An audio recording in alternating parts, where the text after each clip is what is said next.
प्रभु मुझे बता दो, हे प्रभु मुझे बता दो।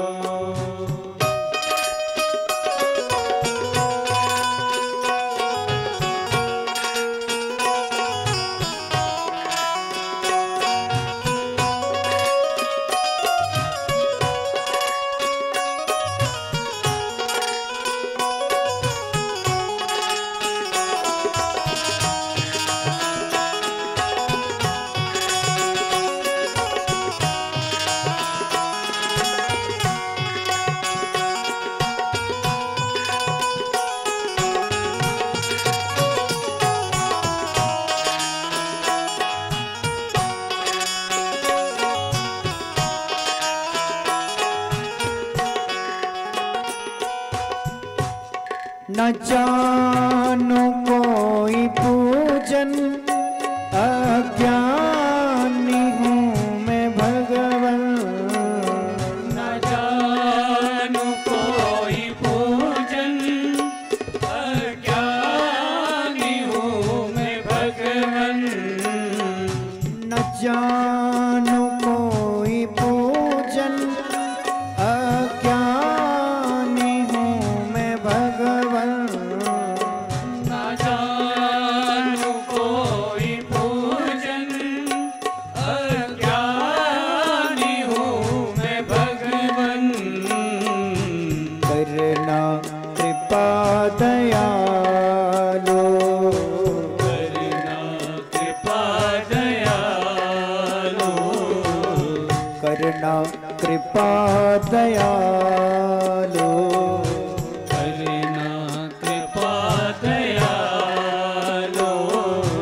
बंधन से छूट जाऊं, करना कृपा दयालो, करना कृपा दयालो। बंधन से छूट जाऊं, हे प्रभु मुझे बता दो, हे प्रभु। गाइए सभी। बता दो।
मैं हूँ पतित स्वामी, तुम हो पतित पावन।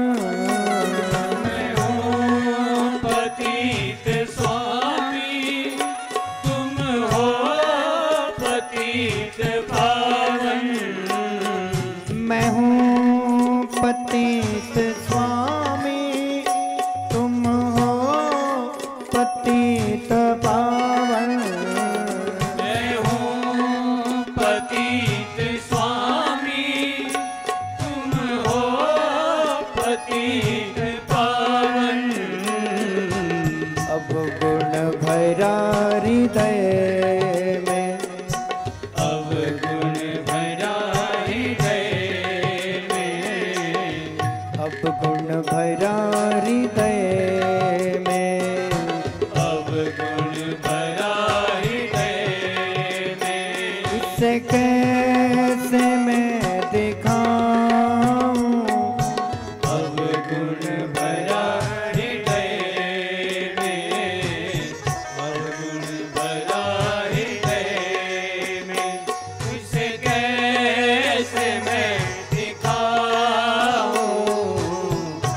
प्रभु मुझे बता दो, ये प्रभु मुझे बता दो।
अच्छा हूँ या बुरा हूँ, जैसा भी हूँ तुम्हारा।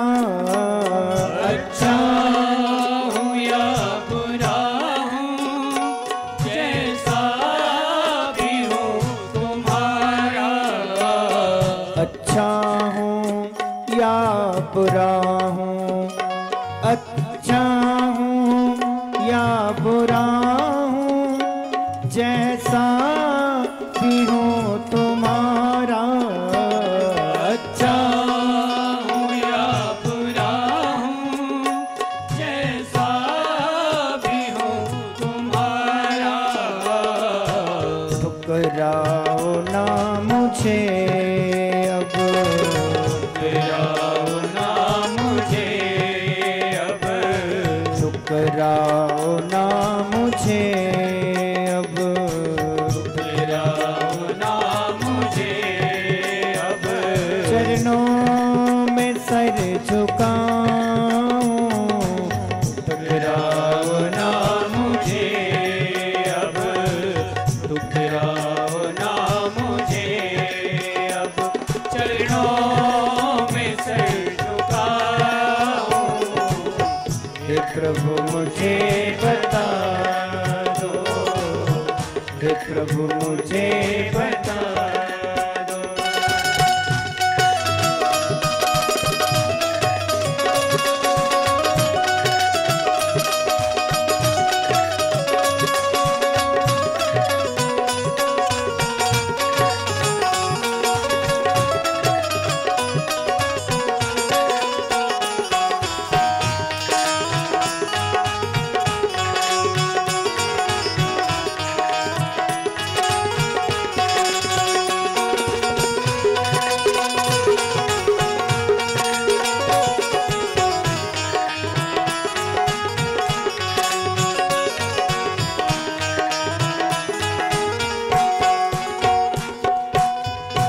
भगवन जी इतना कीजिए, अपनी ही भक्ति दीजिए। भगवन जी इतना कीजिए, अपनी ही भक्ति दीजिए। भगवन जी इतना कीजिए, अपनी ही भक्ति दीजिए। भगवन जी इतना कीजिए, अपनी ही भक्ति दीजिए। ओ प्रेम आप में ही, ओ प्रेम आप में ही, ओ प्रेम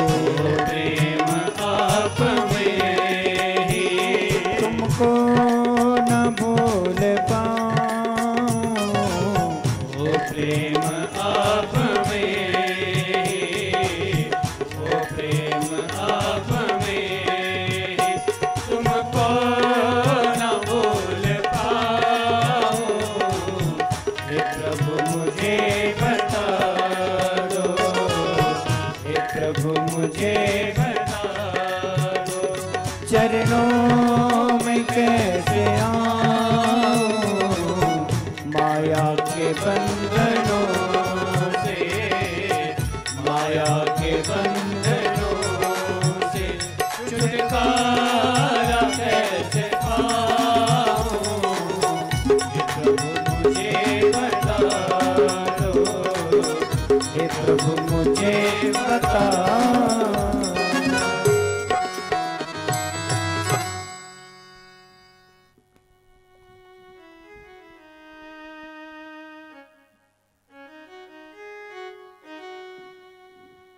हे प्रभु मुझे बता दो,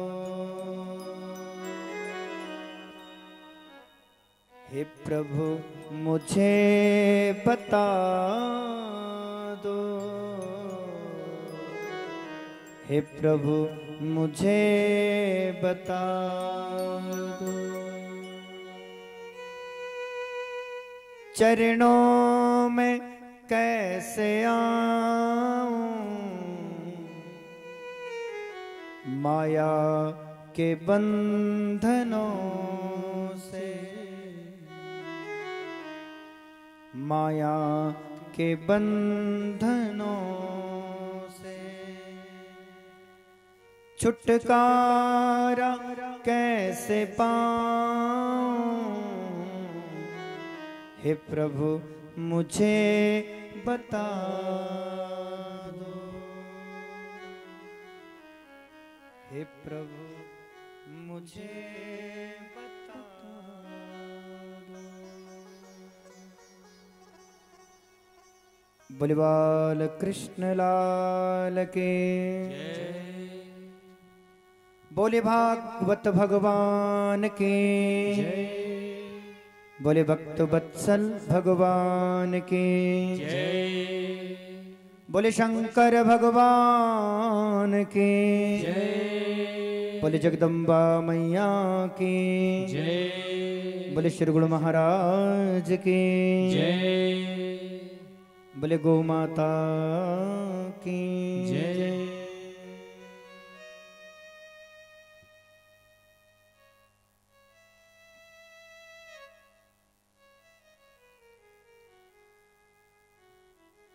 परमंगलमय परात्पर अखिलेश्वर अकारण ही करुणा करें, ऐसे अकारण करुण वर्णालय भक्तवांछा कल्पतरु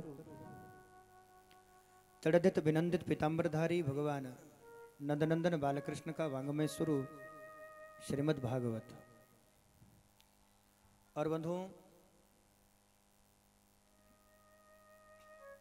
जैसा कि आपको विदित हैं, साक्षात भगवान सम सदाशिव मंगलेश्वर महादेव मंदिर का ही दिव्य प्रांगण आप समझ सकते हैं। उन्हीं की ये धरती हैं, उन्हीं की तपस्थली है हिमालय, और उन्हीं भगवान सम सदाशिव शंकर की कृपा से, आदिशक्ति जगदम्बा माँ भगवती की कृपा से हिमालय से झरझर कलकल करती निनादती ये दिव्य नदियों का संगम, और उसी संगम के पावन तट पर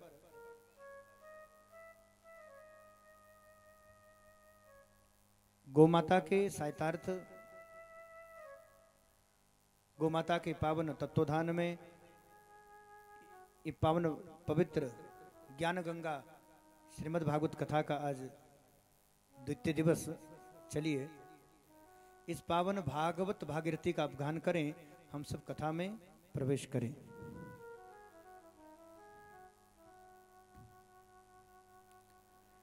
इति लंघिते मर्यादा,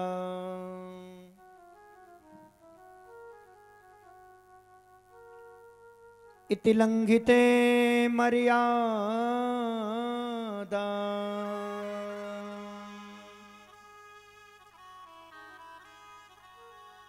इति लंघिते मर्यादा, तक्षक सप्तमे हनि दक्षयन्ति समकुलांकारं चोदितो मे तत्द्रुहम्।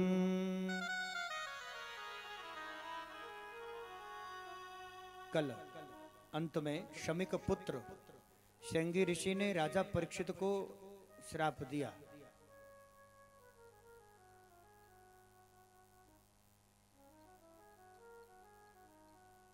इति लंघिते मर्यादा तक्षक सप्तमे हनि।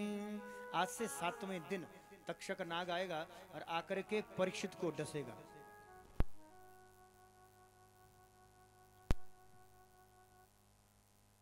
पित्रम भिक्षय दुखारतो मुक्त कंठोरुरुदः। अपने पिता के गले में सर्प देख करके, पिता का दुख देख करके शमिक पुत्र श्रृंगी मुक्त कंठ से रुदन करने लगा और रोते रोते आज परीक्षित को श्राप दिया, 7 दिन में मृत्यु होगी। तो इसलिए परीक्षित को जब खबर लगी तो बंधुओं, परीक्षित ने अपने पुत्र जन्मेजय को राजा बनाया और स्वयं संत की तलाश में निकल पड़े। मेरा तार प्रभु से जोड़े ऐसा कोई संत मिले, मेरा संबंध उसी परमात्मा से कर दें, मेरा संबंध परमपिता परमात्मा से कर दें, मेरा तार प्रभु से जोड़े ऐसा कोई संत मिले। और यही भाव रख करके बक्कल वस्त्र धारण करके आज घर से निकले।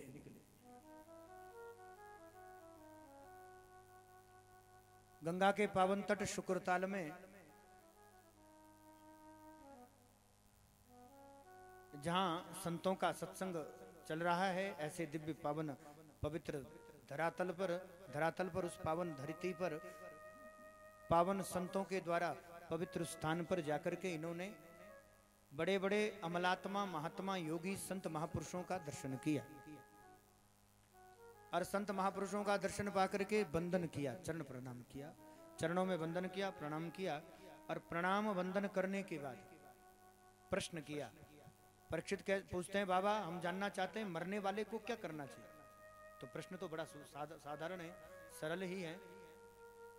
तो ये बताइए कि वास्तव में मरने वाले को क्या करना चाहिए। तो सबने अपने मति अनुसार सबने अपना अपना निर्णय दिया। कोई कहता है यज्ञ करो, कोई कहता है तीर्थ यात्रा करो, कोई कहता है जप यज्ञ आदि कर्म करो। तो अपने अपने मति अनुसार सबने उपाय तो बताया, लेकिन परीक्षित अभी भी असंतुष्ट है कि उसी समय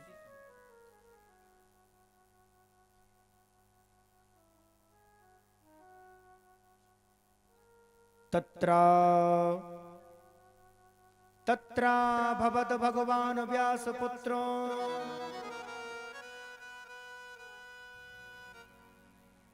वहां पर साक्षात भगवान ही एक स्वरूप में व्यास नंदन बनकर प्रकट हुए, या भगवान व्यास जी के पुत्र ही बनकर श्री सुखदेव भगवान प्रकट हुए।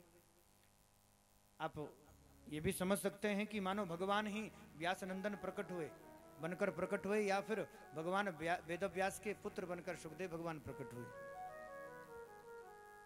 तत्रा भवद भगवान व्यास पुत्र हो। और जैसे ही व्यास जी के पुत्र श्री सुखदेव भगवान प्रकट हुए, अत्यधिक ज्यादा उम्र भी नहीं है महाराज, ये तो मात्र और मात्र 16 वर्षीय माने 16 साल के हैं, केवल 16 वर्ष के हैं। और ऐसे 16 वर्षीय, ऐसे 16 साल के सुखदेव को देखकर बड़े बड़े महात्माओं ने, अमल आत्माओं ने, बड़े बड़े सिद्ध महापुरुषों ने ऐसे 16 वर्षीय परम विरक्त चक्र चूड़ामणि गुरुदेव भगवान का दर्शन अर्थात सुखदेव भगवान को देखकर सबने सिंहासन छोड़कर सुंदर आसन दिया।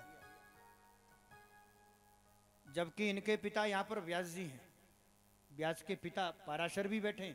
पाराशर के पिता शक्ति तो रहे नहीं, लेकिन इनके पिता श्री वशिष्ठ भी है, दादा ही नहीं दादा के परदादा भी बैठे। लेकिन ऐसे ऐसे महापुरुषों ने भी सुखदेव को देख करके आज आसन छोड़ करके सुंदर सिंहासन दिया। क्यों?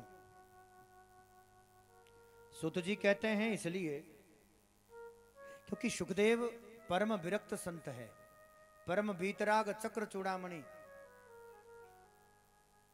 बोले सुखदेव जी महाराज की।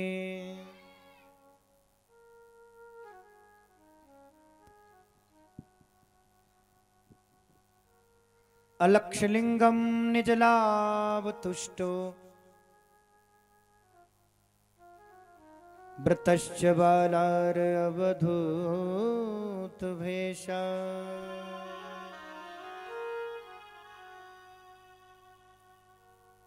सुखदेव का स्वरूप क्या है? तो सूत जी कहते हैं अलक्ष लिंगम निजलाभ तुष्ट व्रतश्च बालार अवधूत भेषा। अलक्ष लिंग का अर्थ होता है जिनकी दृष्टि में लिंग का भेद नहीं। ऐसे अलक्ष लिंगम, क्योंकि हमारी दृष्टि में तो लिंग भेद है, हमें आदमी में आदमी दिखाई देता है, हमें स्त्री में स्त्री दिखाई देती है, और कई लोगों को तो आदमी में आदमी भी दिखाई नहीं देते। लेकिन इनकी दृष्टि में लिंग का भी भेद नहीं है। इन्हें ना तो स्त्रीलिंग दिखाई देता ना पुल्लिंग। इनकी दृष्टि में तो सभी जगत सारा परमात्मा के स्वरूप है, ब्रह्म स्वरूप है। सिया राम में सब जग जानी, करहूं प्रणाम जोरी जुग पानी। इन्हें तो सब में रमते राम जी दिखाई देते हैं, क्योंकि तत्व दृष्टि से आत्म स्वरूप में परमात्मा ही घट घट व्यापक होकर, सर्वव्यापक होकर जड़ चेतन में भगवान ही तो विराजमान है, और उसी एक परमात्मा की ही तो सत्ता है। इसलिए इनकी दृष्टि में ना कोई स्त्री है ना कोई पुरुष है। इसलिए अलक्ष लिंगम निजलाभ तुष्ट। और ये निजलाभ मतलब अपने ही आत्मा में रमण करके अपने आनंद में ही रहते हैं। इन्हें ना कोई सुख की कामना है, इन्हें सुख सुखी नहीं कर सकता, दुख दुखी नहीं कर सकता, क्योंकि ये इतने विरक्त हैं महाराज। अरे जिनकी दृष्टि में लिंग का भी भेद नहीं, अलक्ष लिंगम, जिन्हें ना स्त्री दिखाई देती है ना पुरुष दिखाई देते हैं, जिन्हें सारे जगत में केवल उसी एक परमात्मा का आभास होता है, ऐसे अलक्ष लिंगम निजलाभ तुष्टो। निजलाभ तुष्ट का एक अर्थ यह भी है, मतलब अपनी निजानंद मस्ती में जो झूमता हो। ये निरंतर अपने आनंद और आनंद की मस्ती में रहते हैं। और आनंद भी कौन सा? कहते हैं निजानंद। निज में ही आनंद है, स्वयं अपने स्वरूप में स्थित होकर अपने स्वरूप में ही तो आनंदित होकर आनंद लेते हैं।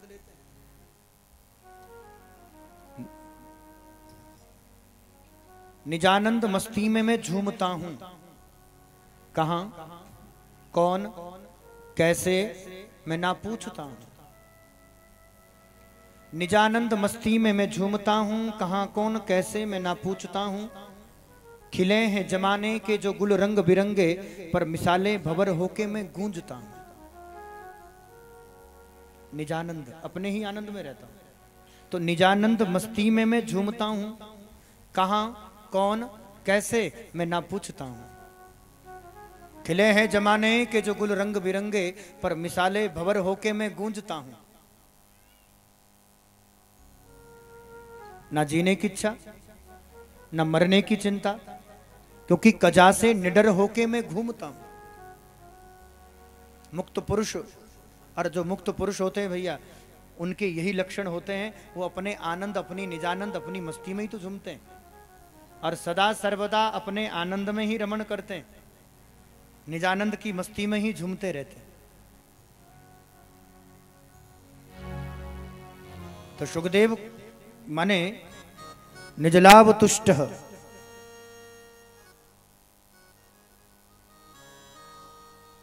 निजानंद मस्ती में मैं झूमता हूं, कहां कौन कैसे मैं ना पूछता हूं।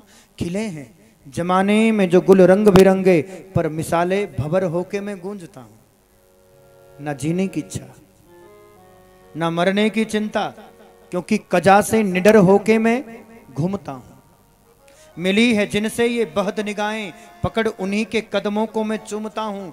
हुआ मुक्त सबसे बड़ी खुश नसीबी, क्योंकि फकीरी खजाने को मैं लूटता हूं। तो अपने आनंद में रहते हैं, अपनी फकीरी अपनी खजाने को ही लूटते रहते हैं, अपने ही स्वरूप में स्थित रहते हैं। इसीलिए तो आदि जगतगुरु शंकराचार्य कहते हैं, चिदानंद रूपः शिवोहम शिवोहम।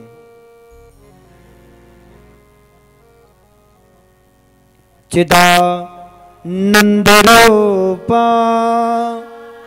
शिवोहम शिवोहम। चिदानंद रूपा शिवोहम शिवोहम। चिदानंद रूपा शिवोऽहं शिवोऽहं चिदानंद रूपा शिवोऽहं शिवोऽहं चिदानंद रूपा शिवोऽहं शिवोऽहं न च प्राण संज्ञा न भे पंचवायु न वा सप्तधातु न वा पंचकोश न पाणिपादो न चोप्यस्य पायो चिदानंद रूपा शिवोऽहं शिवोऽहं चिदानंद रूपा शिवोऽहं शिवोऽहं न मे द्वेष रागो न मे लोभ मोहो मदो नेव मेनेव वात्सल्यभाव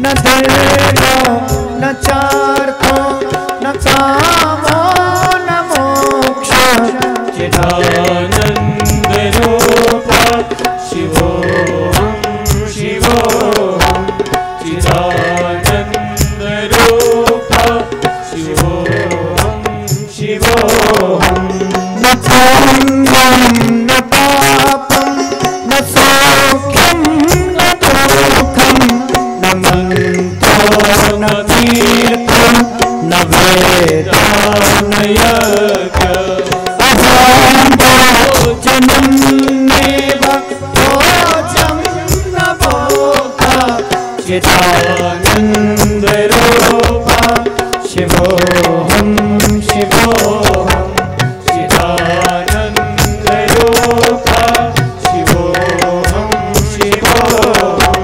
चिदानंद रूपा शिवोऽहं चिदानंद रूपा शिवोऽहं शिवोऽहं न मृत्यु न शंका न मे जाति भेद पिता नैव मेनेव माता च जन्म न बन्धन न मित्रं गुरुर्नैव शेषं चिदानंद रूपा शिवोऽहं शिवोऽहं चिदानंद रूपा शिवोऽहं शिवोऽहं अहं निर्विकल्पो निराकार रूपो विभुर्व्याप्य सर्वेन्द्रियाणि सदा मैं समस्तं चिदानंद रूपा शिवोऽहं शिवोऽहं चिदानंद रूपा शिवोऽहं शिवोऽहं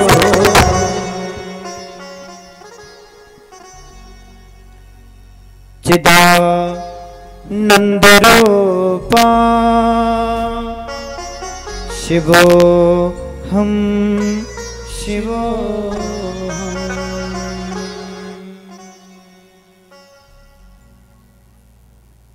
आदि जगत गुरु गुरुदेव भगवान कहते हैं चिदानंद रूप शिवोऽहम्, अहीं तो शिव हूं। तो ऐसे गुरुदेव भगवान सुखदेव जो अपने निजानंद मस्ती में रहते हैं, हुआ मुक्त सबसे बड़ी खुश नसीबी, क्योंकि फकीरी खजाने को मैं लूटता हूं। सुत जी कहते हैं ऋषियों,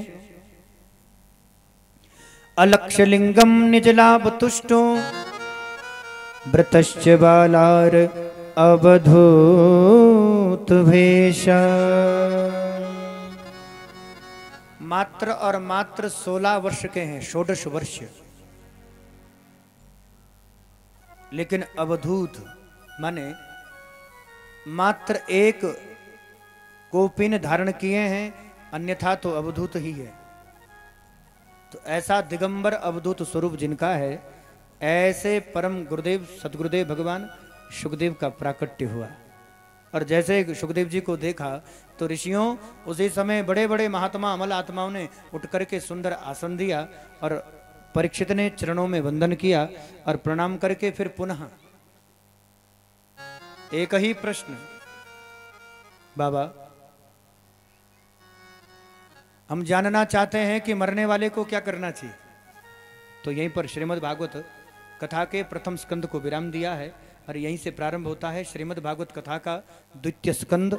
तो द्वितीय स्कंद का ये पहला अध्याय और पहले अध्याय का पहला श्लोक श्री शुक उवाच है। श्री सुखदेव भगवान ने कथा कहना प्रारंभ किया क्योंकि शौनकादिक ऋषियों ने प्रश्न किया था, महाराज हम जानना चाहते हैं कि गौ दूहन काल से, भाई गाय दोहने में कितना समय लगता है। तो गौ दूहन काल से अत्यधिक अधिक समय जो कहीं टिकते नहीं है, ऐसे सुखदेव जी 7 दिन तक गंगा के तट पर कैसे बैठे रहे। और 7 दिन की कथा ऐसे विरक्त महापुरुष ने, दिगंबर महापुरुष ने ऐसी दिगंबर, ये कथा परमहंस संगीता है। श्रीमद् भागवत परमहंसों की संगीता है। तो ऐसे परम विरक्त परमहंस संत जो सदा निर्गुण समाधि में रहते हैं, ऐसे गुरुदेव 7 दिन तक सुखदेव भगवान ने कथा कैसे क्यों सुनाई। तो सूत जी कहते हैं प्रश्न इतना दिव्य है। वस्तुतः तो भागवत प्रश्नोत्तरी है। यहाँ पर बड़ा सुंदर परीक्षित ने प्रश्न किया, मरने वाले को क्या करना चाहिए। तो फिर भागवत का द्वितीय स्कंद, ओम श्री परमात्मने नमः, द्वितीय स्कंद अथ प्रथम अध्याय। और ये पहला अध्याय, पहले अध्याय का भी पहला श्लोक, श्री शुक उवाच। अब सुखदेव जी कथा कहना प्रारंभ करें। सो जी कहते हैं यहां से सुखदेव जी कथा कहना प्रारंभ करते हैं। श्री शुक उवाच,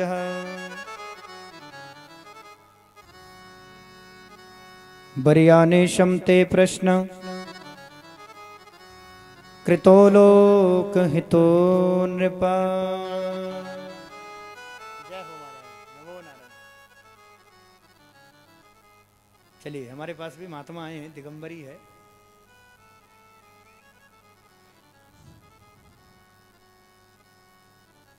बर्यानेशं ते प्रश्न कृतो लोक हितो नृपा। हे राजन, तुमने प्रश्न भी किया है, लेकिन ये प्रश्न बहुत बढ़िया है। और ये प्रश्न इसलिए भी बढ़िया है क्योंकि ये लोक हित का प्रश्न है। इसमें तुम्हारा अपना कोई हित नहीं है, अपितु तो इस प्रश्न से लोक हित ही होने वाला है। क्योंकि प्रश्न क्या है, मरने वाले को क्या करना चाहिए। अब प्रश्न यह है यहाँ पर मरने वाला कौन है। मरने वाला कौन है भैया, मरता कौन है। कहते हैं जिसका जन्म हुआ है। तो जन्म कौन लेता है, कहते हैं जो मरता है। इसलिए तो ये आवागमन चला लगा रहता है। गुरुदेव कहते हैं आदि जगत गुरु शंकराचार्य, उन्हीं की वाणी है, पुनरपि जननम पुनरपि वर्णम पुनरपि जननी जठरम शयनम। पुनरपि जननम, ये पुनः जन्म पुनः मरना, ये जन्म मरण लगा रहता है। कब तक, कहते हैं जीव जब तक मुक्त ना हो जाए। तो मुक्त कौन होता है, कहते हैं भज गोविंदम भज गोविंदम भज गोविंदम मूढ़मते। हे मूढ़मती तू भज गोविंद, तू गोविंद को तो भज, क्योंकि गोविंद को भजेगा तो ही तो उद्धार होगा। अन्यथा तो तेरा आवागमन लगने वाला है, ये छूटने वाला नहीं है। पुनः जन्म होना, पुनः मृत्यु होना, फिर जन्म लेना। तो पुनरपि जननम पुनरपि मरणम पुनरपि जननी जठरम शयनम। ये बार बार माँ के जठर माने उधर में जन्म लेना, 9 महीने लटकना, और फिर मलमूत्र के मध्य में तो हम लटके रहते हैं। बाद में कितने महंगे साबुन से नहा लो भैया, अन्यथा तो 9 महीने सभी माँ के गर्भ में मलमूत्र के मध्य में लटके रहते। भज गोविंदम भज गोविंदम भज गोविंदम मूढ़मते। गुरुदेव कहते हैं हे मूढ़मती, तू गोविंद तो भज, राम भज मेरे सठ मना। तुलसी बाबा इसी को अपनी भाषा में ऐसे कहते हैं, राम भज मेरे सठ मना। हे सठ मना, तू राम तो भज, तू कृष्ण को तो भज। तो राजन, यहां मरने वाला वो है जिसका जन्म हुआ है। अर्थात जिसने भी जन्म लिया वो सब मरेंगे भैया। फिर चाहे कोई साधारण व्यक्ति हो, भाई आवागमन है, ये तो लगा ही रहा है, सबको आना जाना तो है ही। बरियाने शमते प्रश्न, इसलिए तुम्हारा प्रश्न बहुत बढ़िया है। क्यों बढ़िया है? कृतो लोक हितो नृप, क्योंकि राजन ये तुमने लोक हित का प्रश्न किया है, तुम्हारा हित नहीं इसमें। मरने वाला संसार है। और एक चीज और है भैया, सबको 7 दिन में ही मरना है। या मत विचार करिए कि सुखदेव कथा परीक्षित को इसलिए सुना रहे हैं क्योंकि परीक्षित को 7 दिन में मृत्यु का श्राप मिला है। अभी तो मरना तो सबको 7 ही दिन में है, सबको 7 दिन में ही तो मरना है, सबको 7 दिन में मरना है। क्यों? ध्यान दीजिए आप, आज है इतवार, रविवार छुट्टी का दिन है, ठीक है, आज नहीं मरे तो सोमवार को सही, और चलिए चलिए सोमवार को भी बच गए तो मंगल, नहीं तो बुध, वीर नहीं तो शुक्र, शनिवार को तो पक्का। तो लगभग सबको इस 7 दिन में ही मरना है। कोई एक आदमी ऐसा है जिसके लिए 8वां दिन आएगा, तो श्राप सबको लगाए। मृत्यु लोक में जिसका भी जन्म होता है बंधु, उसको इन 7 दिनों में ही मरना है।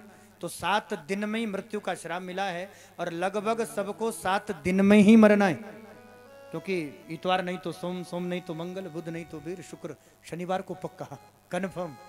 भाई आज बचे तो शनिवार तक तो इन 7 दिन के अंदर सबको मरना है। 8वां दिन ना किसी के लिए बना है ना किसी के लिए बनना है, तो सबको इन्हीं 7 दिन में मरना है। और मृत्यु तो अटल सत्य है, सबको ही मरना, ये जान लीजिए आप। इसलिए राजन तुम्हारा प्रश्न बहुत बढ़िया है। क्या करना चाहिए महाराज? कहते हैं श्रोतव्य कीर्तितव्यश्च स्मृतितव्यश्च तद्भयम्। कहते हैं श्रोतव्य, पहला काम है जो आप लोग कर रहे हैं, सुनना। कुछ लोग कहते हैं सुनते तो हम रोज है, बहू कहती रोज सासू की सुनती हूँ, मजबूरी है सुननी पड़ती है। कहते हैं नहीं, श्रोता बनकर हरि चर्चा सुनो। सदा सेव्य श्रीमद्भागवती कथा यस्य स्वर्ण मात्रेण हरिश्चित्त समाश्रिते। किसके? क्योंकि इसके सुनने मात्र से गोविंद चित्त में समा जाते हैं। इसलिए सदा सेव्य, कथा को निरंतर सुनो, बार बार सुनो, जब सौभाग्य मिले तो हर बार सुनो। सदा सेव्य, इसलिए श्रोतव्य। कोई कहे महाराज, परीक्षित कहते हैं बाबा यदि सुनाने वाला ना हो, क्योंकि इतना खर्चा हर बार तो होता नहीं है, और पिछले कई वर्षों से कार्यक्रम आयोजन के विचार तो बन रहे थे, और यहाँ तक कि शायद कुछ पैसे भी इकट्ठे हुए थे, तो लेकिन ये बार बार हमेशा ये सुनाने वाले तो मिलते नहीं है। तो यदि कोई सुनाने वाला ना हो तो क्या करना चाहिए? तो कहते हैं कीर्तितव्यश्च, जितना जानते हो, जितना कहीं से सुना हो, भगवान के बारे में जितना आता है, जितना जानते हो, तो कीर्तितव्य माने भगवत कीर्ति करना, भगवान की कथा सुनाना प्रारंभ कर दो। सुनना नहीं आता तो सुनाना शुरू कर दो। कोई सुनाने वाला ना हो तो खुद ही सुनाना शुरू कर दो। कोई थोड़ी बहुत तो बात याद ही हो, भगवान दयालु है, कृपालु है, बड़ी दया करते हैं, तो जितना जानते हो उतना सुनाना प्रारंभ कर दो। श्रोतव्य कीर्तितव्यश्च, ना सुनने वाला हो ना सुनाने वाला। कहते हैं स्मृतितव्यश्च तद्भयम्, एकांत में बैठकर भगवत सुमिरन करो, ना सुनने वाला हो ना सुनाने वाला, चिंतन तो कर ही सकते हो। एकांत में बैठकर भगवत चिंतन करो। और इसके लिए 4 काम, देखिए 4 काम और भी अनिवार्य है। तो सुखदेव जी कहते हैं जितासनो, आसन को जीतो। एक आसन पर बैठकर कई घंटे बैठने का अभ्यास करो, क्योंकि भाई ध्यान भी करना हो, चिंतन भी करना हो, तो कम से कम आसन तो जीतना पड़ेगा। नहीं तो कभी ऐसे हो जाते हैं लोग कभी।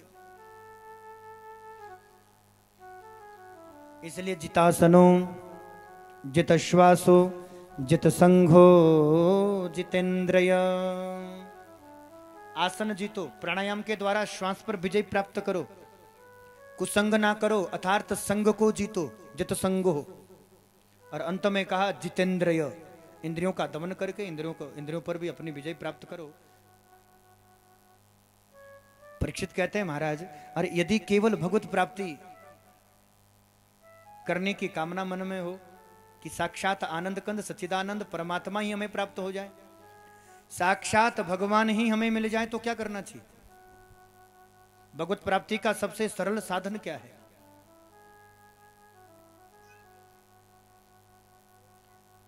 अकामो सर्व कामो वा मोक्ष कामोधारधि तीव्रेण भक्ति योगेन यज्यते पुरुषं परम।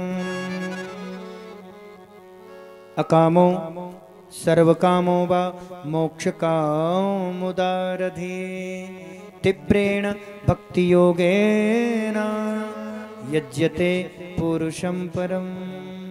निष्काम, अकाम माने निष्काम, निष्काम निष्कपट भाव से भगवत भक्ति करो। भगवान को प्राप्त करने का सबसे सरल साधन यही है। कल आप सुन रहे थे, सोवे पुंसा परो धर्म यतो भक्तिर दुक्षजे। मानव जीवन का परम धर्म है भगवत भक्ति करना। और भगवती के दो स्वरूप, भक्ति के भी लक्षण हैं। क्या? अहेतुकी अप्रतिहतां, हेतु रहित भक्ति। निष्काम कपट निष्कपट निष्काम भाव से ही होती महाराज। ना मन में कोई हेतु हो, ना मन में कोई कामना हो। ऐसा नहीं है कि हम शुक्रवार का व्रत इसलिए करें ताकि पति कब्जे में हो जाए। तो ऐसी कामना रख करके व्रत करना, साधना उपासना करना, उसका भी कोई लाभ नहीं है। भक्ति जब भी होती है तो निष्काम होती है, निष्कपट होती है। इसलिए निष्काम निष्कपट भाव से अहेतुकी अप्रतिहतां, हेतु रहित भक्ति करें।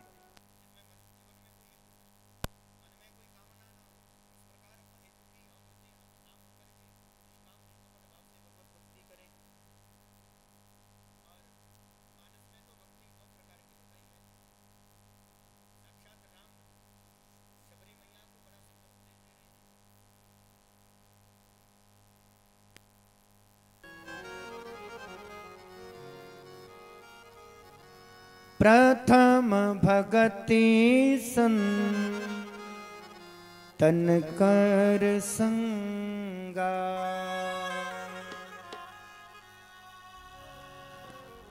दूसरी रति मम कथा प्रसंगा। गुरुपद पंकज सेवा और तीसरी भक्ति अमान, चौथी भक्ति मम गुणगन करई कपट तजी गान। मंत्र जाप मम दृढ़ विश्वासा, पंचम भजन सो वेद प्रकाशा। छठदमशीला विरति बहुकर्मा, निरत निरंतर सज्जन धर्मा। सातों सम मोहि मय जग देखा, मोते अधिक संत करी लेखा। आठों जथा लाभ संतोषा, सपने हो नहीं दे कहीं पर दोषा। नवम सरल सब संचलहीना, मम भरोष हिय हर्ष नदीना। नमम हुए कहूँ जिनके होई, नारी पुरुष सब चराचर सोई। राम जी कहते हैं, हे भामनी सुन, कह रघुपति सुन भामिनी बाता, मान हुए भगते करनाता। राम जी कहते हैं भक्ति 9 प्रकार की है और मानव जीवन का परम धर्म ही भक्ति है। और भगवत प्राप्ति करने का सरल साधन भी भगवत भक्ति है। तो नममहु एक 9 लक्षण है और उस 9 लक्षण में से कोई एक लक्षण भी जीवन में आ जाए। नममहु एकहु जिनके होई, नारी पुरुष सो चराचर सोई। जगत में उस जैसी ना कोई नारी है ना कोई पुरुष है, जीवन में एक भी लक्षण जिसके जीवन में प्रकट हो जाए। प्रथम भक्ति संतन कर संगा, संत का संग हो जाए, सत्संग हो जाए, तो कि सत सजना नाम संग ही सत्संग कहलाता है। किसी सत महापुरुष सज्जन का संग हो जाए तो संत का संग ही प्रथम भक्ति। दूसरी रति मम कथा प्रसंगा, दूसरी भक्ति है, राम जी कहते हैं मेरी कथा में रति, रति माने प्रेम होना, और जिसका प्रेम भगवान की कथा में होता है वो हजार काम छोड़कर भी कथा में बैठता है। जैसे आप सब लोग बैठे हैं। तीसरी भक्ति गुरुपद पंकज सेवा, गुरुपद पंकज सेवा, तीसरी भक्ति अमान, चौथी भक्ति मम गुण गण करहि कपट तजीगा। तीसरी भक्ति गुरुपद पंकज सेवा, संत सदगुरु की चरण सेवा करना, यही तीसरी भक्ति महाराज। जीवन में कोई संत सदगुरु मिल जाए तो ऐसे गुरुदेव भगवान की चरण सेवा करना वस्तुतः वही तीसरी भक्ति है, गुरुपद पंकज सेवा। गुरुदेव के चरण संत चरण सेवा करना, उन चरणों में मन लगाकर उन्हीं में मन रमा रहे और गुरुदेव संत महापुरुष की सेवा करना, उनके चरण की सेवा करना, यही है तीसरी भक्ति। तो संत सेवा का फल क्या है? तो कोई कलिकाल की घटना नहीं, अभी कुछ वर्ष पूर्व की एक घटना कथा हम आपको बताने जा रहे हैं। कोई वृंदावन गया है आप में से? कोई वृंदावन गया हो? बहुत सारे लोग गए हैं, बहुत बढ़िया। श्रीधाम वृंदावन की ही घटना है महाराज। और इस घोर कलिकाल की एक इतनी सत्य घटना, गुरुदेव की सेवा करने का फल क्या है? किसी संत सदगुरु की चरणारविंदों का को वंदन करना, गुरुदेव के चरण सेवा करने का वास्तविक फल क्या है? तो एक सत्य घटना, ये अभी अभी कुछ वर्ष पूर्व की घटना है, ज्यादा समय नहीं हुआ है।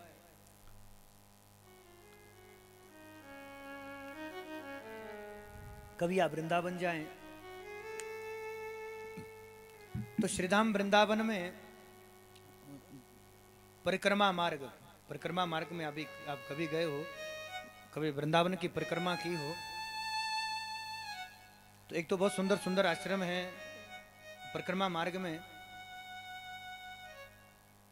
सुदामा कुटी है, साथ में ही मलुख पीठ है, बड़े बड़े दिव्य महापुरुषों के आश्रम है, जहां पर बड़े सिद्ध महापुरुष उच्च कोटि के विरक्त महात्मा रहे। भारत तब आजाद नहीं हुआ था, ऐसे तो घटना तो इसी कलिकाल की है। कलकत्ता में तब हाई कोर्ट होता था।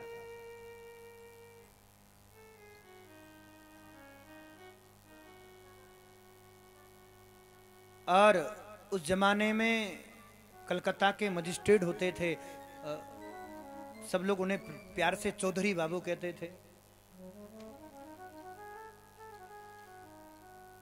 महाराज, पुराने जमाने में लोग गर्मियों में छत पर सोते थे, इधर तो ठंडी रहती है, तो इधर तो सर्दी गर्मी सब एक जैसी है। यहाँ तो कब स्वेटर निकल जाए, कब लोग कोट जैकेट पहनना, और कोट जैकेट, और कब ठंड हो, कब तब लोग लोहिया, ज्यादा जाड़ो पड़ो तो वे लोहिया बिगाड़ दो। तो सर्दी गर्मी लगभग एक जैसी रहती है। तो गर्मी में लोग अक्सर छत पर सोते थे। तो चौधरी बाबू, वो रात्रि का समय है, और रात्रि के समय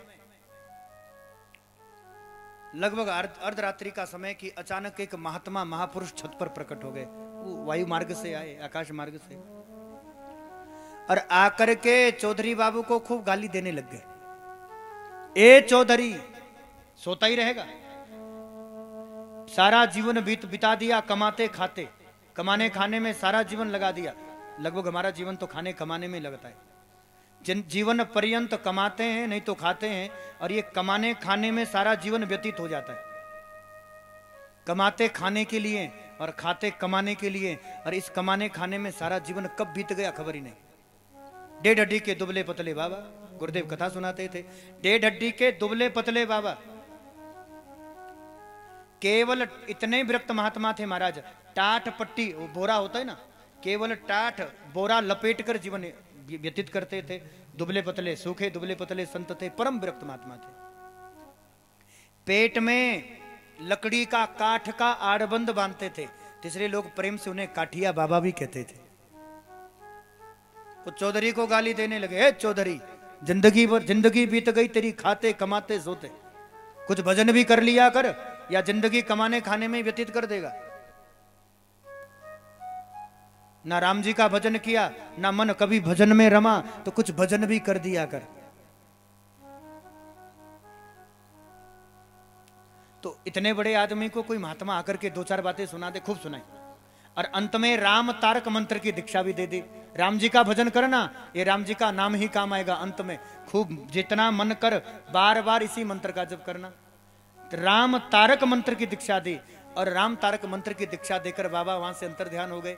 अब इतना बड़ा आदमी उस जमाने में, कोई मजिस्ट्रेट कलेक्टर रहना कोई छोटी बात थी। अंग्रेज शासन काल था। खटिया से उठे और चौधरी बाबू को अब रात में नींद नहीं आई। अरे बताओ, इतनी डांट खाने के बाद किसी को नींद आएगी? इतने बड़े आदमी को पहली बार कोई डांट कर निकला है, तो अब नींद ना आए। रात्रि भर चिंतन किया, सुबह उठ करके नौकरी से इस्तीफा दिया। इतने बड़े पद पर थे, और अब विचार करा भजन करूंगा। तो गुरुदेव को ढूंढते ढूंढते पूरा भारतवर्ष छान लिया। अब खबर तो है नहीं गुरुजी कहां से आए। वो तो आए, दो चार गाड़ियां सुनाई, और गाड़ी दे करके राम तारक मंत्र की दीक्षा। संत जब कृपा करते हैं तो ऐसे भी कृपा करते महाराज। तो ढूंढते ढूंढते चौधरी बाबू वृंदावन आए। परिक्रमा कर रहे थे, तो परिक्रमा मार्ग में वो बाबा रहते थे। काठिया बाबा आश्रम आज भी है, कभी आप जाएं वृंदावन तो आश्रम अब भी है। वही दुबला पतला शरीर, वही डेढ़ हड्डी के बाबा। और महाराज किसी को गाली दे रहे। चौधरी बाबू को लगा यही है गुरुदेव। जैसे कैसे करके तो वो थोड़ा करीब गए, और नजदीक जाकर के जब गुरुदेव ने देखा तो आवाज लगा, ए चौधरी इधर आ गया तू? हाँ गुरुदेव। भजन करता है? चौधरी बाबू कहते हैं हाँ गुरुदेव, थोड़ा थोड़ा जब से आपने मंत्र दीक्षा दी है तब से मन भजन में रम गया है, तो थोड़ा थोड़ा यदा कदा में मंत्र जप भी लेता हूं। गुरुदेव कहते हैं ठीक है, खूब भजन करा कर, क्योंकि भजन करेगा तो ही तो कल्याण होगा। कितना ही धन कमा ले, कितनी ही बड़ी प्रतिष्ठा प्राप्त कर ले, कितने ही ऊंचे पद पर चला जा, कल्याण तो भगवान का भजन ही करेगा। इसलिए आज से भजन में लग जाओ। ज्यादा ना बने तो थोड़ा थोड़ा कर लो। और धीरे धीरे भजन में लग गए तो थोड़े थोड़े भजन से भी, धीरे धीरे भजन से भी एक दिन जरूर वो परमपिता परमात्मा तुम्हें प्राप्त हो जाएंगे। इसलिए ज्यादा भजन ना बने तो थोड़ा थोड़ा धीरे धीरे भजन कर लो।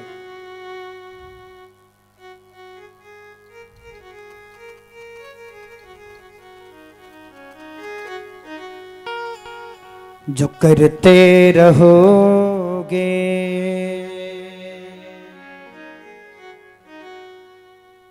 भजन धीरे धीरे, भजन धीरे धीरे तो मिल जाएगा वो सजन धीरे धीरे।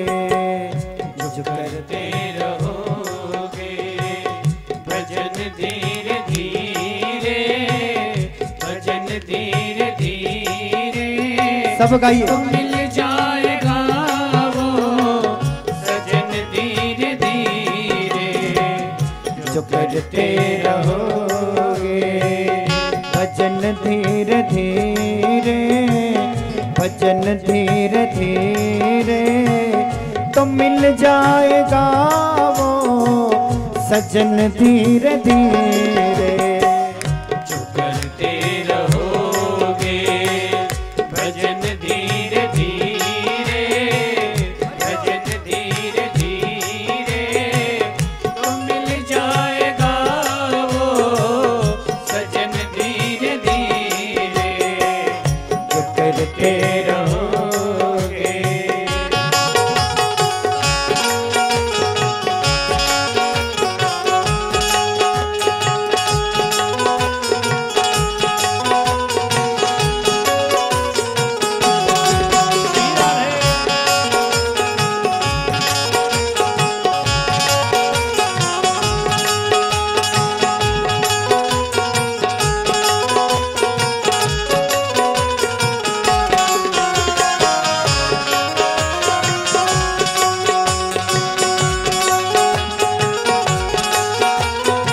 दोनों हाथ उठाइए।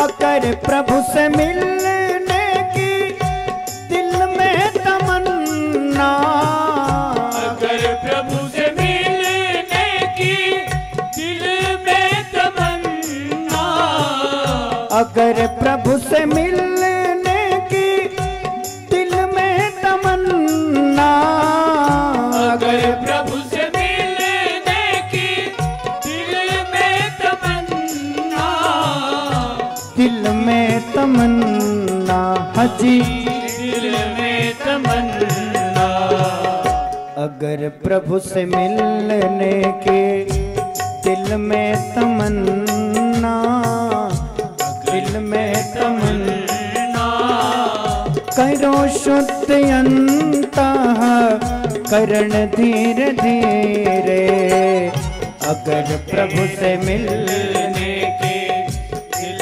में तमन्ना, दिल में तमन्ना, करो शुद्ध अंत करण धीरे धीरे, जो करते रहोगे। हरि बोल।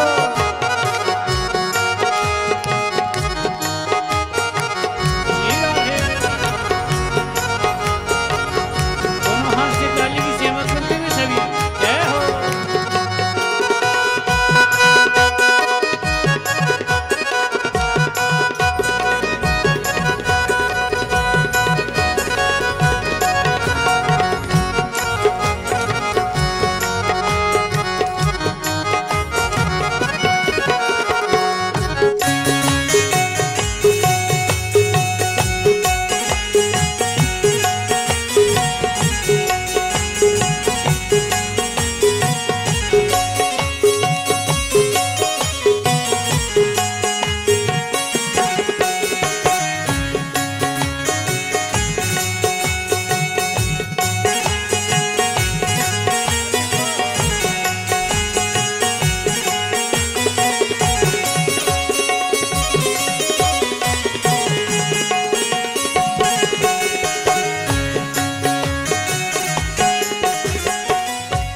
कोई काम दुनिया में मुश्किल नहीं है, कोई काम दुनिया में मुश्किल नहीं है, कोई काम दुनिया में मुश्किल नहीं है, कोई काम दुनिया में मुश्किल नहीं है, मुश्किल नहीं है अजी, मुश्किल नहीं है, कोई काम दुनिया में मुश्किल नहीं है, मुश्किल नहीं नहीं है, जो करते रहोगे यतन धीरे धीरे, कोई काम दुनिया में मुश्किल नहीं है, मुश्किल नहीं है, जो करते रहोगे यतन धीरे धीरे, जो करते रहोगे।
करो प्रेम भक्ति से सेवा हरि की, करो प्रेम भक्ति से सेवा हरि की, सेवा हरि के खजी सेवा हरि की, करो प्रेम भक्ति से सेवा हरि की, सेवा हरि की, तो मिल जाएगा वो रतन धीरे धीरे, करो प्रेम भक्ति से सेवा हरि की, सेवा हरि की, तो मिल जाएगा वो रतन धीरे धीरे, जो करते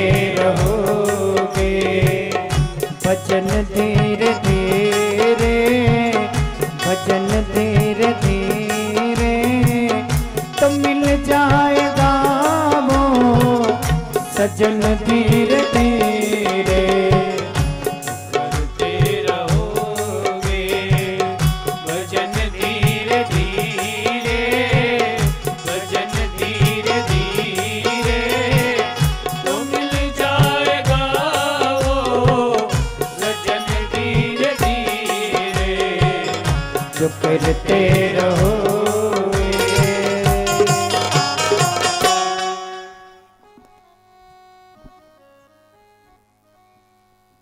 जो करते रहोगे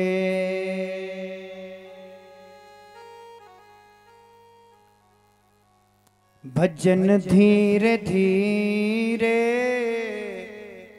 भजन धीरे धीरे,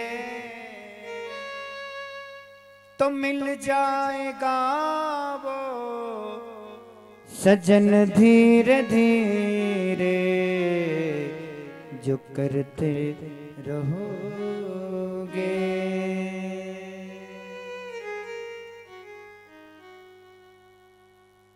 गुरुदेव कहते हैं चौधरी ज्यादा भजन ना बने तो थोड़ा थोड़ा कर, और धीरे धीरे भी भजन हो गया तो एक दिन वो मिल जाएगा।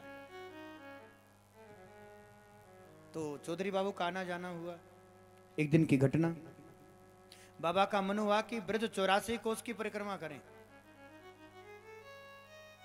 महाराज केवल देसी घी दूध में भोजन बनता था, और जब तक चूल्हा चौका ना हो जाए, हमारे यहाँ माताएं चूल्हा चौका करती थी,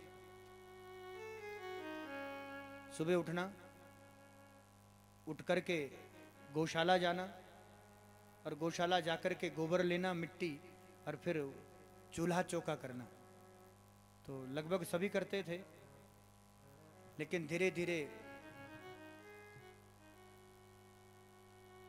अंग्रेजी शिक्षा प्रणाली का असर चित्त पर ऐसा बच्चों के पड़ गया है कि आजकल की पढ़ी लिखी बहू हो चाहे बेटी हो, महाराज गोबर गोमूत्र को उठाने को कहो तो कहते हैं हाथ से बदबू आती है।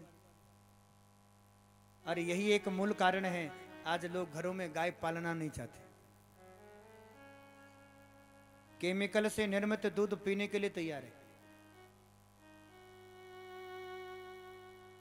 लेकिन जो बहू ज्यादा पड़ गई और कहीं बेटी ज्यादा पड़ गई, वो बेटी तो बहू बनेगी, तो उनको गोबर से भी दुर्गंध आती है और गोमूत्र से भी दुर्गंध आती है। और उसका परिणाम यह है कि जो गाय घर का एक अभिन्न अंग होता था, जिनकी सेवा निरंतर घरों में होती थी, आज वो गाय, वो वही गोमाता असहाय हो गई है। आज वही गोमाता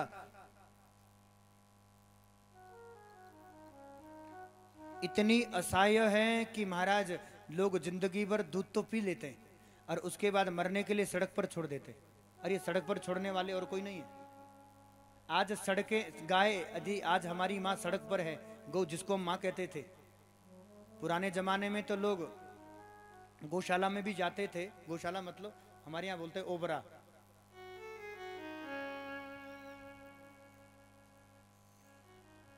ओबरे पुड़ी जाओ थी। गौशाला में जाते तो वो जूता चप्पल उतार के जाती। पहले लोग, क्योंकि गाय इतनी पवित्र है इतनी पवित्र है, आज तक कहीं शास्त्र में किसी के बारे में ऐसा वर्णन नहीं है कि किसी का मूत्र भी पवित्र होता है, लेकिन हमारे यहाँ गौमूत्र गंगा जल से भी पवित्र माना गया है। इतनी पवित्र गौ माता और ऐसी पावन पवित्र गौ माताएं आज प्लास्टिक खाने के लिए मजबूर हैं। कुछ ठंड से ठिठुर कर सर्दी के कारण मरती हैं, कुछ गर्मी के कारण मरती है, और कुछ गाय तो केवल और केवल चारे के अभाव से मरती हैं, कुछ बीमार होने के कारण मरती है, और कुछ गाय के आंत में वो प्लास्टिक डाइपर आदि जो कुछ मिले कांच वो सब वो खा जाती है, और वो आंतों में ऐसा चिपक जाता है, फंस जाता है कि कुछ गौ माता तो तड़प तड़प करके मरती है हमारे। और आपको जानकर प्रसन्नता होगी, ऐसी जो असहाय गाय हैं जिनको हम सब लोगों ने आज, चाहे वो कारण कुछ ही रहा हो, ऐसे तो गाय कृषि का अभिन्न अंग था। हमारे यहाँ गो कृषि विज्ञान था। गाय केवल और केवल दूध देने की मशीन नहीं, हमारे गाय केवल दूध देने के लिए प्रयोग में नहीं आती थी। गाय कृषि का अभिन्न अंग था, क्योंकि गाय से बछड़ा होता था जो हल चलाने के काम आता था। गाय से दूध होता पीने के लिए, दूध दही आदि का प्रयोग, घी आदि का प्रयोग होता था यज्ञ आदि के लिए। गाय हमारे जीवन से इतना जुड़ा है कि बिना गाय के सनातन धर्म की जो बात करते हैं, जो हिंदू धर्म की बात करते हैं, आज जो लोग सनातन धर्म की बात करते हैं भैया, हम तो कहते हैं सनातन धर्म की नींव ही गौ है। ये कथा गौ माता के तत्वधान में हो रही, इसलिए नहीं कह रहा हूं, या ये कथा गौ माता के सायथार्थ के लिए हो रही है, हम इसलिए भी नहीं कह रहे। गाय सनातन हिंदू की रीढ़ की हड्डी है। यूं मान लीजिए गाय हमारे संपूर्ण सनातन धर्म की नींव है, और जिसकी नींव कच्ची हो जाती है वो मकान ज्यादा समय टिकता नहीं है। एक दिन वो आता है जब वो मकान ढह जाता है। तो आज हमारा यदि सनातन धर्म का स्तर गिर गया है, यदि हमारी सभ्यता की, हमारी संस्कृति का स्तर गिर गया है, तो उसका मूल कारण है गाय का तिरस्कार। आज गौ का तिरस्कार ही तो है। भला कौन ऐसा व्यक्ति होगा, कौन ऐसा बुद्धिजीव होगा जो माँ अपनी छाती निचोड़कर दूध पिलाती हो और फिर वही गाय दूध देना बंद कर दे तो उसे मरने के लिए सड़क पर छोड़ दें? कौन इतना अज्ञानी होगा महाराज? विचार कीजिएगा, यदि गौ नहीं हो, समाज से गाय हटा दीजिएगा। हम कहते हैं अपने घर से गाय हटा दीजिए, और फिर सनातन सभ्यता और संस्कृति का मंथन करें, फिर विचार करें कि सनातन धर्म कहां खड़ा होता है। हम आपसे पूछना चाहते हैं, क्या बिना गाय के यज्ञ होता है? हमें घर में हवन करना, यज्ञ करना है, तो क्या बिना गाय के यज्ञ संभव है? चाहे आर्य समाजी हो, चाहे सनातन धर्म को मानने वाले, हिंदू परंपरा को मानने वाले, हम उनसे प्रश्न करते, ऐसा एक देवता हमें बता दीजिए जो बिना गाय के जिसका पूजन हो सकता है, जिस देवता के घर के, वो चाहे मंदिर के अंदर दीपक भी जलता हो भैया, उसके लिए भी देवता कहते हैं हमें शुद्ध गाय का देसी घी चाहिए। कोई ऐसा एक यज्ञ बताइए जो गाय के बिना संभव हो। पूजन यज्ञ यही तो सनातन की नींव है। यज्ञ से देवता पुष्ट होते हैं, यज्ञ से आत्मबल मिलता है, यज्ञ तप जप इन सब पर ही तो सनातन टिका है महाराज। बिना यज्ञ, बिना गाय के ना यज्ञ है, बिना गाय के ना पूजन है। और क्या आपके घर में भगवान हो, आप घर में शंकर जी को रखें, घर में शालिग्राम भगवान रखें, तो आप विचार कर सकते हैं क्या उनका पूजन संभव है? हम तो कहते हैं षोडश उपचार छोड़िएगा, पंचोपचार पूजन भी करना हो तो स्नान गाय के दूध से। भगवान के स्नान के लिए गाय चाहिए, भगवान का स्नान हो तो गाय के दूध से, भगवान का पूजन हो तो दही चाहिए, भगवान का स्नान हो तो हमें घी चाहिए, यज्ञ हो तो घी चाहिए, प्रसाद बने तो देसी घी चाहिए।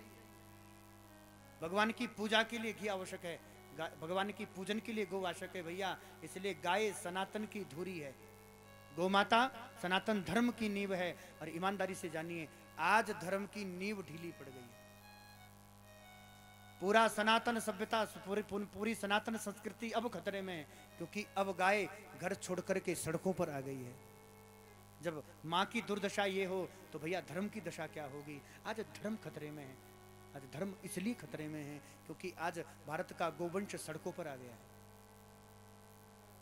विश्वास नहीं हो तो आप राजगढ़ जाते हो तो रास्ता तो वही है, गिरु पुल वाला। कितना बड़ा दुर्भाग्य है। आज कुछ लोग, हमें लगता है कि शायद हम गोपालन करते हैं। नहीं महाराज, ऐसा मानना भी हमारा, यदि हम ऐसा विचार भी कर रहे हैं, हम ऐसा मान भी रहे हैं, तो ये हमारा अपना ज्ञान है। अपितु सबका पालन करने वाली गौ माता है। और ऐसी गौ माता का भला हम क्या पालन पोषण कर सकते हैं। जगत की माँ है, विश्वस्य मातरम, ये गौ माता है। और भैया विश्व का पालन करने वाली गौ है, तो भला उनका पालन क्या कर सकते हैं। हाँ, ये जरूर है, यदि जिन गायों को, जो गाय आज तिरस्कृत हुई है, जो गाय आज घर से बेघर हुई है, यदि ऐसी गौ माता की सेवा करने का सौभाग्य यदि आपको प्राप्त हुआ है, तो विचार कीजिएगा, पूर्व जन्म के कोई तो पुण्य कर्म होंगे, आपके पूर्व जन्म के कोई तो सत्कर्म होंगे, जो आपका मन, आपकी बुद्धि उस गौ माता के सेवा में लगी हैं, जिनका पालन करने के लिए, जिनकी रक्षा करने के लिए साक्षात निर्गुण निराकार ब्रह्म भी सगुण साकार बनकर के प्रकट होता है। ऐसे परमात्मा, चाहे उसको शंकर के रूप में भज लो, भाई शंकर हो, लेकिन शंकर के जीवन से नंदी को हटा दो। ऐसा प्रतीत होता है मानो नंदीश्वर का कोई, मानो शंकर का कोई अस्तित्व नहीं हो। और बिना गाय से बछड़ा नहीं होता। नंदी भी है तो गौ के कारण। कृष्ण चरित्र से हम तो कहते हैं एक क्षण के लिए गाय हटा दो तो हमें लगता है शायद चरित्र ही अधूरा हो जाए। विप्रधेनु सुरसंत हित लीनई मनुज अवतार, निज इच्छा निर्मित तनु माया गुण गोपार। जिन गौ माता का हित करने के लिए भगवान धरा पर प्रकट होते हैं महाराज, आज गाय की दुर्दशा देख करके मन बड़ा दुखी होता है। मन इतना दुखी होता है महाराज, हम तो आज ये भागवत कथा केवल गौशाला, वो जो बेचारी गाय तिरपाल के नीचे हैं, असहाय पड़ी है, समय पर उनकी पेट भरने के लिए चारा प्राप्त हो जाए, उसके लिए बच्चे जद्दोजहद कर रहे हैं, पर कोई बाहर से नहीं, आपके अपने बच्चे। और केवल गौ रक्षा के लिए लड़ नहीं रहे, अपनों के ताने भी सुन रहे हैं। ना जाने लोग क्या क्या सुना करके, और कई लोग तो कहते धंधा बनाया होगा, कई लोग कहते कमाई का साधन है। अरे महाराज, खूब कमाने वाले बच्चे अपना काम धंधा छोड़कर गौ सेवा में लगे तो उनके लिए कमाने के लिए भी बचा है। जिस गौशाला में महीना भर की चारे की व्यवस्था नहीं है, जहां गाय को पेट भरने के लिए चारा नहीं प्राप्त होता, तो भला वो कमाई का साधन होगा। या जो गाय आधा लीटर दूध भी नहीं दे सकती, ऐसी गाय की सेवा करना, अपना काम धंधा छोड़कर, पढ़े लिखे, ऐसा नहीं कोई बेरोजगार है, सब पढ़े लिखे हैं, चाहे तो दुकानदारी कर सकते हैं, चाहे तो बिजनेस कर सकते हैं, चाहे तो वो भी अपनी जवानी मौज में जी सकते हैं। हम तो कह रहे थे एक दिन भी, भाई तुम्हारी उम्र सेवा करने की थोड़ी है, इस उम्र में तो लड़के गोवा घूमते हैं, इस उम्र के लड़के तो पूरी बोतल पी करके पूरे गली में शहर में हुड़दंग करते हैं, और इस भरी जवानी में तुम लोग गौ सेवा में लगे।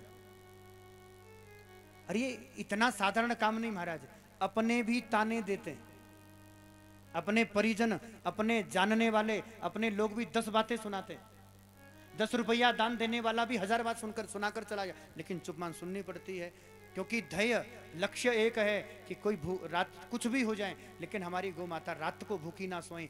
और ईमानदारी से कभी समय लगे तो जरूर देखिए, आधा लीटर दूध देने वाली गाय नहीं, 150 गाय से ऊपर का गोवंश है, लेकिन गौशाला में आधा लीटर दूध भी मोल का आता है। अब बताइए क्या स्वार्थ है बच्चों का, कौन सी कमाई हो रही है वहां पर। रोज 10,000 का भूस खाती है, रोज 10,000 का चारा लगता है। और हम तो धन्यवाद करेंगे उन दानी दाताओं का, क्योंकि पिछले 1.5 वर्ष से यदि वो गौशाला चल रही है तो सब आपके सहयोग से चल रही है। समय समय पर यहाँ से सूखा चारा जाता रहा है, और कल तो हम चाहते हैं कि इधर तो भंडारा भागवत का हो रहा है। आज भोजन बनाने की सेवा टपरोली वाले कर रहे हैं, तो पूरा गांव लगा है। जोरदार तालियों से स्वागत, अभिनंदन। और इन लोगों का मन यह है कि कल का भंडारा हम करें, और जदोली वाले परसों करें, क्योंकि हम भोजन बना रहे हैं और थोड़ा भंडारा भी थोड़ा चेंज हो जाए। और टपरोली वालों की इच्छा तो यह है कि खूब बढ़िया शाही पनीर का भंडारा हो। तो भैया पनीर भी दूध से बनता है और दूध देने वाली गाय होती है। तो पहले गौ सेवा के लिए तो भंडारा तो सब बाद में खाएंगे। कल ठीक 7 बजे, नहीं तो 8 बजे, 7 बजे ठीक टाइम है, 8 बजे, कल 8 बजे इधर तो भंडारा आपके लिए शाही पनीर बनेगा ही, लेकिन उधर गौ माता भी भंडारा कर लें। कहीं 6 महीना में एक बार वो भी हरा चारा खा लें। तो यहाँ पर बढ़िया बान लगे हैं और हरे हरे चारे की तो खूब व्यवस्था है। इतना सुंदर ये पहाड़ हैं और हम चाहते हैं कि लगभग एक बड़ी गाड़ी हरी चारे की तो यहाँ से व्यवस्था बने। कौन कौन कल बान के लिए जाएगा? थोड़ा हाथ उठाओ, थोड़ा कैमरा घुमाओ भाई, थोड़ा पता तो चले कौन कौन जा रहा है बान के लिए। थोड़ा क्लोज करो, थोड़ा दोनों हाथ उठाओ। जो कल बान की सेवा करेगा,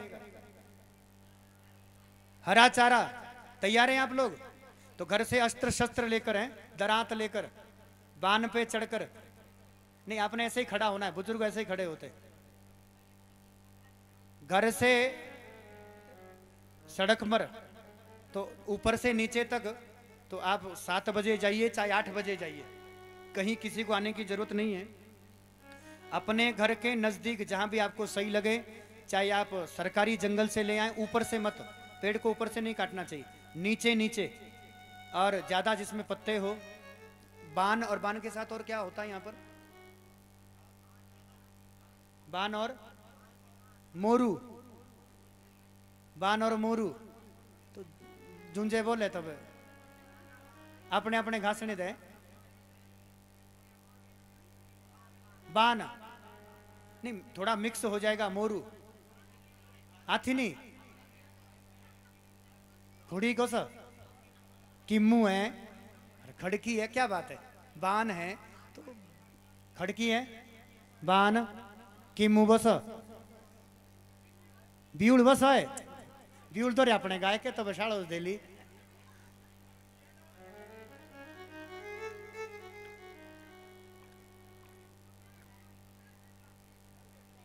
बोले सच्चिदानंद भगवान के। हरा घास सूख जाता है, हम सूखा घास ले जाएंगे बाद में। लगभग बड़ी गाड़ी भरकर जानी चाहिए। 10 दिन का भंडारा तो हरे चारे का बने। खड़की, ब्यूल, बान, किम्मू, वाह। तो भाई अपने अपने घासने दे जाया। 2-4 बिंडे हैं, 2-2, 4-4 बिंडे लाए बांधे तो बहुत बढ़िया। तो कम से कम एक बड़ी गाड़ी हो जाएगी भैया गौशाला वालों। एक बड़ी गाड़ी, कम से कम 10 दिन का भंडारा। तो गौ माता भी बिचारी, वो भी हरा चारा देख लें, कम से कम वो भी हरा चारा प्राप्त कर लें। और आपको जानकर हैरानी होगी, लगभग आप लोगों ने देखी है, जब आप लोग राजगढ़ जाते हैं, आप लोग राजगढ़ जाते हैं तो इतनी दुर्दशा में पूरे भारतवर्ष में कोई गौशाला नहीं है।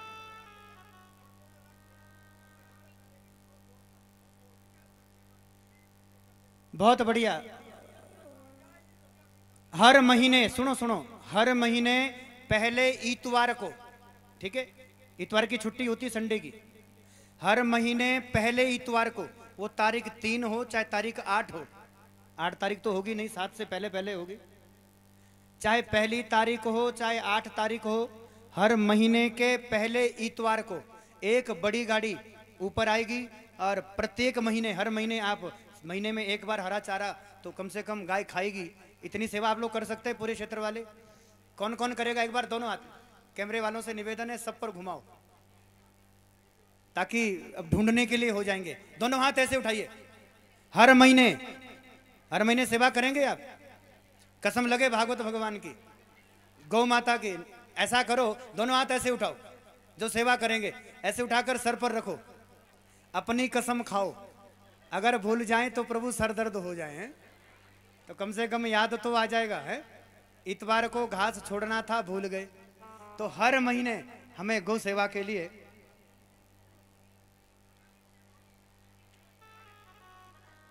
आपको जानकर हैरानी होगी। तो एक बार पुनः अपने लिए जोरदार तालियों से, करतल ध्वनि से अपना स्वागत करें, अभिनंदन करें।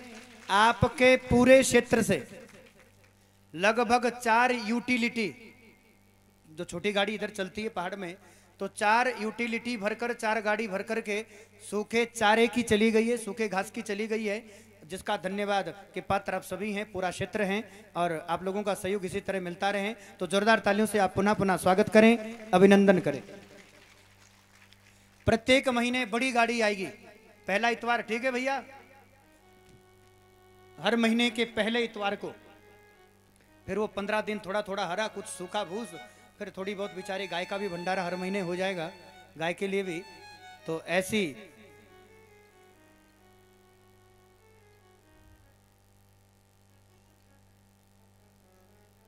एक बार, अब ये चल ही गया तो मैं मंच पर बुलाना चाहूंगा। सबसे पहले मैं निवेदन करूंगा, कल का जो भंडारा हुआ था स्वर्गीय ठाकुर जीवन सिंह जी की याद में, उनके सुपुत्र दिनेश और दिलावर सिंह ने अपने पिता के याद में भंडारे की सेवा करी थी। साथ में गौशाला जो कि तिरपाल के नीचे चल रही है, गाय को सर ढकने के लिए भी जगह नहीं, अपने यहाँ तो अपने 2-2, 3-3 मंजिल लोगों के घर है और बड़ी बड़ी लोगों ने कोठियां बनाई हैं, लेकिन भैया जिनका दूध पी करके हमारे बच्चों का पालन पोषण होता है, ऐसी गौ माता तिरपाल में है, ये क्षेत्र का सबसे बड़ा दुर्भाग्य है। तो उसी गौ माता के लिए, ताकि बिचारी उनके लिए भी छत बन जाए, उसके लिए दिनेश कुमार दिन्नू ने, एक अपने गार्ड साहब हैं और इनके भाई हैं दिलावर सिंह जी, इन्होंने भंडारा ही नहीं गौ माता की सेवा के लिए इन्होंने अपनी नेक कमाई से 12,000 रुपए का सहयोग राशि दी है। तो जोरदार तालियों से पूरे परिवार का स्वागत, अभिनंदन करें। साथ में प्रत्येक महीना, हर महीने मासिक 1,000 रुपए की सहयोग राशि प्रत्येक महीने गौ सेवा के लिए आती है। तूड़ी घास की सेवा इनकी रहती है, तो हर महीने 1,000 रुपए ये इनकी सदस्यता है, लगभग 1,000 रुपए की सेवा ये प्रत्येक महीने देते हैं। तो जोरदार तालियों से इनका स्वागत, इनका अभिनंदन। और मैं निवेदन करूंगा कि दिनेश या दिलावर सिंह, नहीं तो उनके घर से कोई आया हो, मंच पर आ जाएं। और गौ माता का, इनकी माता जी आई हैं, तो माता जी से निवेदन है आप ऊपर आइए और गौ माता का आशीर्वाद प्राप्त कीजिए, संत महापुरुषों का आशीर्वाद, भागवत भगवान का आशीर्वाद। और ये सुंदर सी गौ माता, इसे अपने घर ले जाइए। और इसकी ये विशेषता है, ये बार बार आपको याद दिलाएगी कि हमें समय समय पर, ये गौ माता समय समय पर याद दिलाएगी कि आप हमें निरंतर गौ माता की सेवा करनी है। और ये गाय भी हैं और भैया गुल्लक भी हैं, इधर से ऊपर पैसे डालिए और जब ये भर जाएं तो गौशाला में इसे जमा करवाइए, फिर मिलेगा आपको ही। तो आप महीने में कभी रुपया, कभी 10 रुपया, तो जो भी थोड़ा बहुत खर्चा निकले तो इधर से आपने पैसे भी इसमें डालने हैं, हाँ इसमें अंदर पैसे डालने हैं। जब ये भर जाए तो गौशाला वालों को दे देना है, गौशाला वाले ढक्कन निकाल कर नीचे से खाली कर देंगे, फिर से गौ माता आपके घर में रहेगी। और ये बार बार याद दिलाएगी कि आपको जीवन पर्यंत गौ सेवा करनी है, नहीं ये रात सपने में सींग मारती है, दिन में तो ठीक ठाक रहती हैं। तो गौ माता का आशीर्वाद आप पर बना रहे, भागवत भगवान का आशीर्वाद बना रहे, साक्षात भगवान नंद नंदन की कृपा आपके परिवार पर बनी रहे। तो गौ सेवा के लिए आपका स्वागत, आपका अभिनंदन। प्रत्येक महीने यदि कोई, देखिए ज्यादा नहीं दे सकता तो कम से कम 200 रुपया, 200 रुपये तो सभी दे सकते भाई, महीने में ज़्यादा नहीं है, क्रीम पाउडर लिपस्टिक वो छोटा मोटा भी खर्चा निकाल कर डालें तो भी 200 रुपये कोई ज़्यादा बड़ी राशि नहीं है। तो कम से कम 200 रुपये की सहयोग राशि देकर आप हरिओम गौशाला गिरिपुल सुनोरा जो निर्माणाधीन है उस गौशाला के सदस्य भी आप बन सकते हैं। तो इसके बाद मैं मंच पर बुलाना चाहूँगा, आज का जो भंडारा है श्री करमचंद जी की तरफ से हैं, अपने पिता स्वर्गीय, नाम तो इसमें नहीं है, अपने पिता की याद में ये भंडारे का आयोजन कर रहे हैं, स्वर्गीय श्री सही राम जी।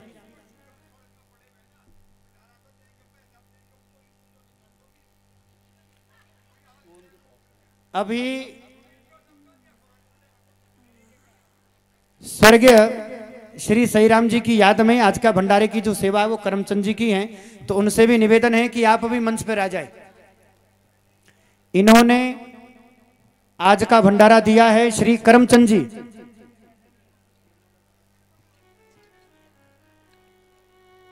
इनकी धर्मपत्नी है, आप भी मंच पर आ जाएं। गौ माता का आशीर्वाद प्राप्त करें। और ये गाय भी हैं और साथ में गुल्लक भी है, ये निकाल दो भाई, ये गुल्लक भी भरना चाहिए।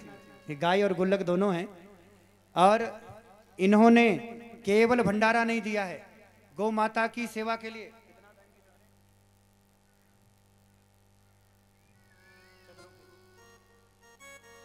इन्होंने अपनी नेक पुण्य कमाई से आज के भंडारे की सेवा दी है और गौशाला के लिए 11,000 रुपए का सहयोग इन्होंने दिया है। तो जोरदार तालियों से स्वागत, अभिनंदन। नहीं, अभी पीछे करमचंद जी ने और गांव वालों ने मिलकर कुछ पैसे भागवत के लिए पिछले कई वर्ष से इकट्ठे किए हैं। वो 14,000 अलग से हैं, उसमें से नहीं दिए, अपनी पुण्य नेक कमाई से दिए हैं। और ये पूरा खेत जिस पर कथा हो रही है, ये पूरा फसल से तैयार था। जल्दी जल्दी में फसल भी निकाली गई और फिर ये जल्दी जल्दी में खेत भी खाली कर दिया गया। तो जोरदार तालियों से इनका भी स्वागत और अभिनंदन। करमचंद जी, आज का भंडारा और कम से कम 11,000 रुपए की सहयोग राशि। और इनकी 2 बेटी हैं, 2 है 3 है, 2 हैं जो यहाँ आई हैं। तो इनमें से एक हैं नेहा वर्मा, ये पजरेली से हैं। और इनकी दूसरी बेटी है शालू वर्मा। आप दोनों भी मंच पर आ जाएं, आरती और नेहा। आरती वर्मा और नेहा वर्मा।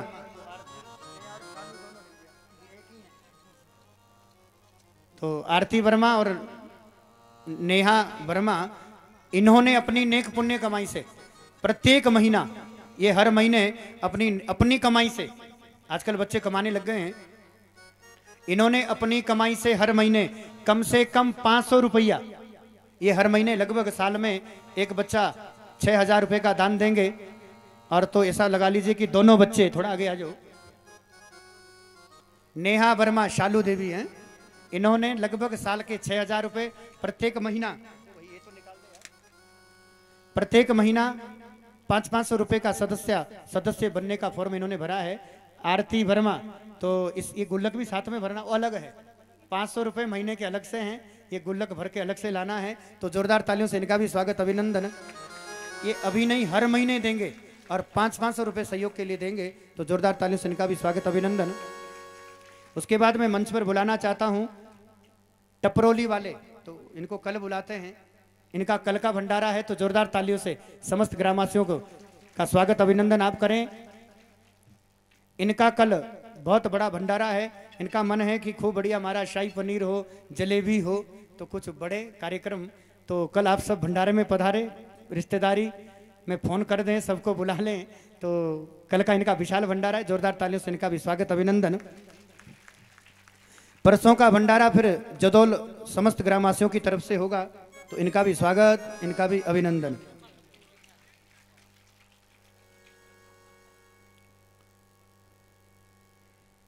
बोले सच्चिदानंद भगवान की जय।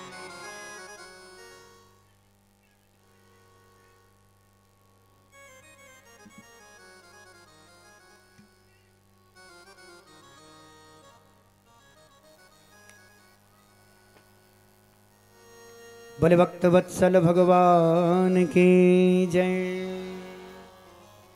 चलिए अब कथा में लौटकर आते हैं। बाबा का मन हुआ श्रीधाम वृंदावन की परिक्रमा करें। पूरे 84 ब्रजकोश की परिक्रमा प्रारंभ हो गई। तो उन संत का एक नियम था, और महाराज जो नियम यह था कि बिना, हम कथा कह रहे थे, बिना चूल्हा चौका, जब तक गोबर गोमूत्र से चूल्हा चौका ना हो तब तक वो संत भोजन भी नहीं करते थे। चूल्हा तैयार होता और चूल्हा विधिवत उस चूल्हे का चूल्हा चौका होता। परिक्रमा प्रारंभ हो गई। एक दिन की बात है, काठिया बाबा, नाम तो उनका रामदास था, और उनके एक चेला जो निरंतर गुरुदेव की सेवा करते थे। महाराज, उनका वही शिष्य, उनका वही चेला निरंतर गुरुदेव की सेवा करता था, और नाम था गरीबदास। क्या नाम था? गरीबदास। गरीबदास रोज सेवा करता, निरंतर सेवा करता। रोज 6 रोटी बनाता था, 2 रोटी बाबा पाते थे, बची हुई शीत प्रसादी संतों का जूठा जो शीत प्रसादी थी बचा हुआ, बची हुई 4 रोटी वो खाता था। एक दिन की बात है, गरीबदास भोजन बना रहा है, तो मतलब परिक्रमा में अपना सामान, गाय साथ थी तो गाय भी साथ थी, तो सारी व्यवस्थाएं हो रही थी। गरीबदास अपने गुरुदेव भगवान के लिए रोटी बना रहा है, तो एक बंगालन की माई उसने वो आई और आकर के जो टाट पट्टी बंधी थी उसी की रसोई बनी थी, जैसे ही उसका स्पर्श किया महाराज बाबा तो वो खूब गारी देने लग गए। धोने से वो लक्कड़ उठा करके फेंक कर मारा, वो तो बेचारी जान बचाकर भाग गई, लेकिन गरीबदास को कोई खबर नहीं है। गरीबदास प्रेम से रोटी बना रहा है और भोजन बनाते बनाते, भैया ध्यान देना, भोजन बनाते बनाते गरीबदास को कोई खबर ही नहीं है। काठिया बाबा माने रामदास, काठिया बाबा ने वो चूल्हे से लक्कड़ निकाला और निकाल करके वो तब तक गरीबदास को पीटते रहे, तब तक पीटते रहे जब तक मूर्छित नहीं हो गया, बेहोश नहीं हो गया। उसे तो खबर भी नहीं है कि मार क्यों पड़ रही है। बाबा गए और धोने पर जाकर के वो अपना कपड़ा लिया, ऐसे कुछ लेते नहीं थे, एक बड़ी सी चादर लेकर सर ढक लिया और सर ढक करके माला लेकर के भजन करने में लग गए। वो तो सीताराम राधे श्याम राधे श्याम राधे श्याम सीताराम राधे श्याम अपने भजन में लग गए। बर्तन भांडा तोड़ दिए, चूल्हा उजाड़ दिया। 3-4 घंटे में तो गरीबदास को कहीं होश आया।